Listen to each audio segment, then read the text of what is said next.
지난번에 제가 제 계좌 보여드렸잖아요. 예. 이번에도 딱 하나, 근데 아는 종목이 없으실 것 같아요. 이 중에서 하나를 고른다면 그나마 이게 괜찮다. 솔직히 말씀드리면 제가 자신이 없는데 안 사고 싶은데 아니, 저 창피해서 얼굴이 화끈거리고 있어요.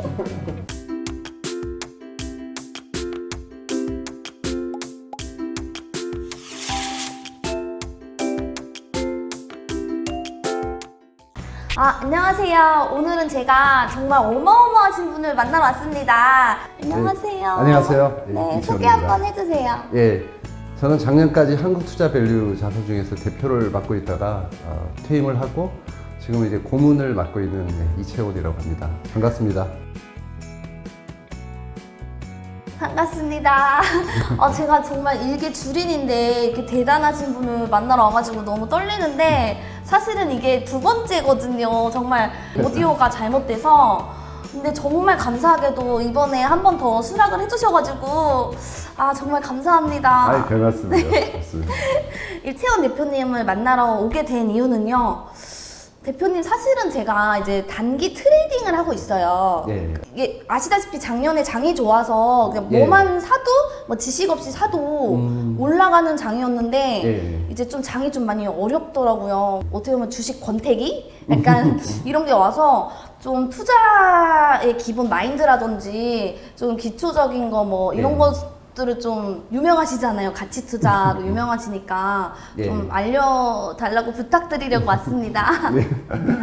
이제 주식 시작한 지 1년도 안 된 주린이한테 좀 말씀 좀 많이 해주세요. 예, 그래야죠.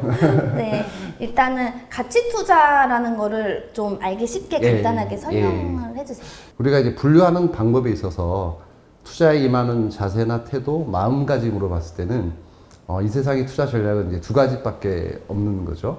첫째는 이제 모멘텀 투자라고 하는 거고, 네. 아마 대부분의 투자자들이 하시는 분이 이제 방법이 모멘텀 투자일 네. 거고요.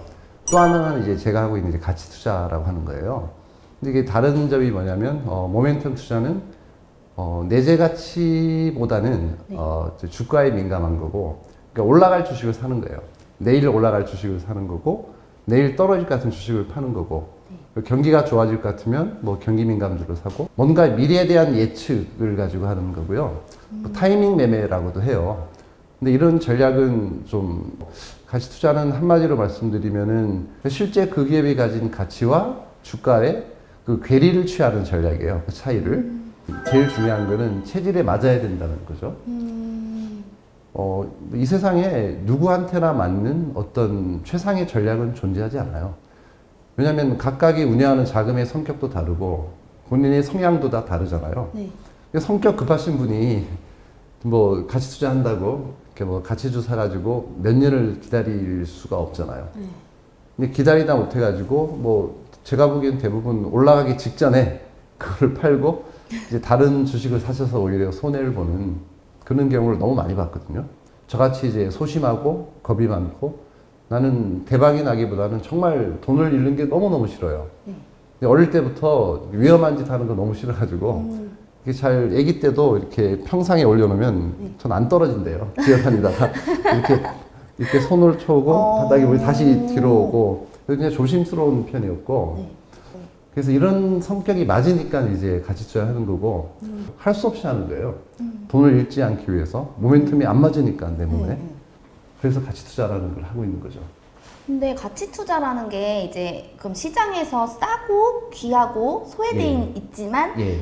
좋은 기업이잖아요. 실적도 그렇죠, 좋아질 거고. 그렇죠. 근데 이거 찾기가 되게 힘든 게 예를 들면요. 예. 이제 뭐 김태희라고 치면은 시장에서 이미 너무 그렇죠. 너무 좋아 많이 보이니까 알려진 금방 거죠. 올라가잖아요. 예, 예, 예. 그래서 좋아 보이는데 너무 주가가 안 올라 있으면 이거 왜 안 올랐지? 이거 좀 안 좋은 거 아니야? 이런 거에 또 손이 안 가고 분별하기가 좀 어려워서 엄청 어려워요. 네. 예, 엄청 어렵고. 그럼 차라리 각광받는 가치 투자로 각광받는 종목이 예. 과대낙폭을 할 때 들어가는 것도 괜찮은 방법인지. 그럴 수 있죠. 근데 이제 뭐 사실은 이 세상 최고의 주식이라도 네. 이미 다 알고 있고 주가가 크게 올랐으면 무슨 소용이 있겠어요. 네. 근데 주가가 저평가되는 요인이 굉장히 많은데 대부분 이유가 있어요. 그래서 일단은 싼 거를 몇 개를 이제 골라낸 다음에 네. 이게 도대체 이유 없이 싼 건지 아닌지를 밝혀야 되거든요. 그 과정에 있어서 이제 저평가되는 요인들이 이제 뻔해요. 뭐냐면 이제 인기가 없어서, 뭐 아무도 관심이 없어서, 시장의 오해, 편견, 무관심 이런 분야가 있고, 또 하나는 이제 수급에 의한 거, 그리고 중소형주라는 이유만으로 뭐 레포트가 한 번도 안 나와서 아무도 모르는 거예요. 이게 알려지지 않아서 싼 경우, 이런 경우가 있고, 또 하나 흔한 경우는 이제 일시적인 기업 실적의 악화. 갑자기 뭐 환율이 확 올라가지고 환차손이 크게 난다든지, 뭐 원가가 일시적으로 크게 올라서 원가 부담 때문에 네. 실적이 급격히 악화됐어요. 근데 결국 이런 것들은 언젠간 해결이 되죠. 환율도 뭐 과거에 뭐 2,000원도 갔었지만 1달러 다시 또 정상화돼서 뭐 1달러 1,100원 이렇게 오잖아요. 네. 그래서 이제 그런 경우에만 사야 되는 거예요. 가치 투자할 때는. 그래서 방금도 이제 질문하신 것도 정말 좋은 가치주인데 갑자기 뭔 일이 생겨서 네. 급격히 하락을 하는데 그 이유가 중요해요. 그 이유가 이제 본질적으로 내재 가치에 영향을 미치면 사면 안 돼요. 네. 아 그러면은 그 예. 항상 가치 투자를 하시니까 아실 거 아니에요. 지금 이제 예. 괜찮아 보이지만 시장의 오해라든지 예. 그 잠깐의 그 수급이라든지 그런 것 때문에 예. 잠깐 예. 이렇게 내려가서 지금 좀 괜찮아 보이는 종목이 있나요? 좋은 가치주 관점에서 보면 아직도 살 수 있는 이제 가치의 영역이 있다고 보는 카테고리는 한 두 가지 정도로 보고 있는데요. 네. 첫 번째는 이제 고배당주. 네. 배당 수익률은 엄청 높은데 주가가 별로 안 오른 것들이 아직 꽤 있습니다. 뭐 또 각각의 이유가 다 있어요. 네. 뭐 큰 종목으로 말씀드리면 구체적으로 저희가 또 뭐 종목을 중소형주를 밝히기는 좀 뭐 하니까 뭐 KTNG 같은 경우는 이제 말씀드려도 될 것 같은데 뭐 누구나 아는 맞아요. 그거는 누가 아는 뭐 한국 담배인상공사죠. 근데 그 회사는 이제 배당을 뭐 5,000원 정도 하는데 주가는 이제 82,000원 이렇거든요. 네. 배당 수익률이 거의 6% 가까이 나오거든요. 은행의 1년 이자가 뭐 1.2%밖에 안 되는데 이 주식을 들고 지금 뭐 6개월 버티면 네. 배당 수익률이 나거든요. 물론 주가가 더 빠지면 곤란하겠지만 굉장히 매력적으로 보이고 더 밑으로 내려가면 또 찾아보면 네. 또 중소형주 중에서도 고배당주가 많이 있어요. 배당이 높다는 건 주가가 싸다는 거예요. 왜냐하면 KTNG가 지금 배당 수익률이 6%라고 말씀드렸잖아요. 네. 근데 주가가 반토막 나면 어떻게 되겠어요? 배당 수익률이 12가 되겠죠. 네. 여전히 계속 준다면. 네. 그래서 주가가 잘 안 떨어지는 거예요. 배당 수익률 12는 너무하잖아요. 은행 이자의 10배니까. 네. 고배당주는 대부분 이제 저평가되어 있을 가능성이 커요. 그 주식들이 제값을 찾아갈 때는 네. 배당 수익률이 떨어지겠죠. 그러면 이게 어느 정도 주가가 좀 오른 거구나 이렇게 판단하면 되는 것 같고요. 두 번째 카테고리는 저는 이제 좀 지주회사를 굉장히 눈여겨보고 있고요. 최근에 가치주들이 꽤 오르긴 했으나 네. 그래도 이 지주사를 놓고 보면은 뭐 대형 지주사 꼭 지주사가 아니더라도 뭐 지주사적인 성격을 가진 기업들 있잖아요. 네. 좋은 자회사를 많이 갖고 있는 우량한 기업들. 예를 들면 뭐 SK, LG, 삼성물산, 대형주는 이런 기업들이 있고 네.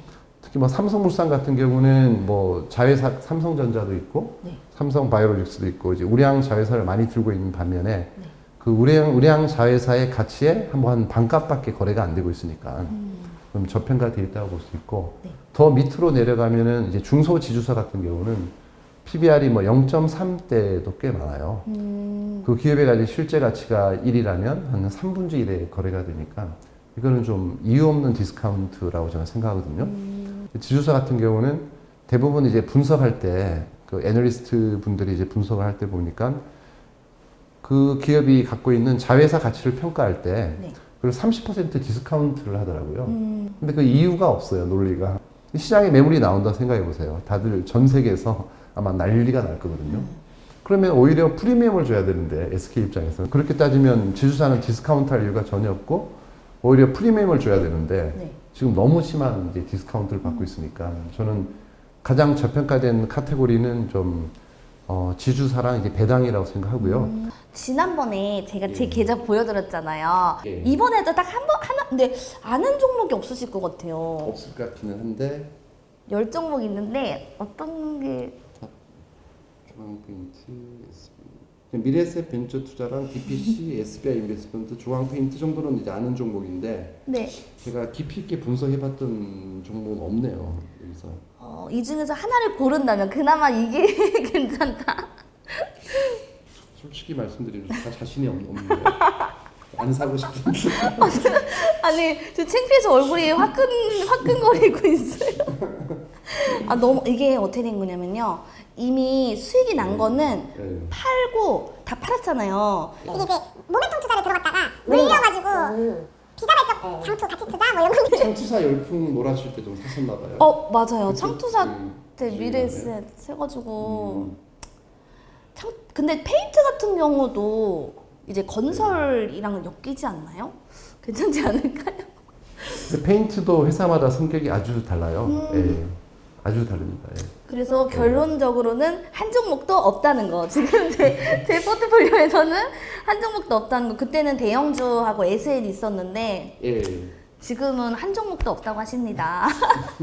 아무튼 오늘 대표님을 만나가지고 제가 단기 트레이딩만 하고 이제 매일 매매하는 거를 오픈을 해서 방송을 하는데 매일 단기를 하다 보니까 이게 주식에 대한 현타가 좀 오더라고요.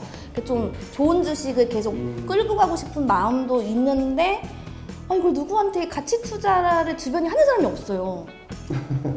오르면 다 팔고 그러니까는 그래서 대표님한테 부탁을 막 해서 진짜 촬영을 엄청 부탁을 했는데 이렇게 말씀해 주셔가지고 되게 뭐라고 해야 되지? 말씀하시는데 소름 돋는다고 해야 되나? 왜냐면 공부를 진짜 해야 되겠다고 너무 느껴가지고 그래도 어떻게 저도 한두 종목이라도 좀 장기로 끌고 갈 만한 것들 공부를 해가지고 근데 망하면 어떡하죠? 그러다가 비중은 커졌는데 망하면 어떡하지? 공부가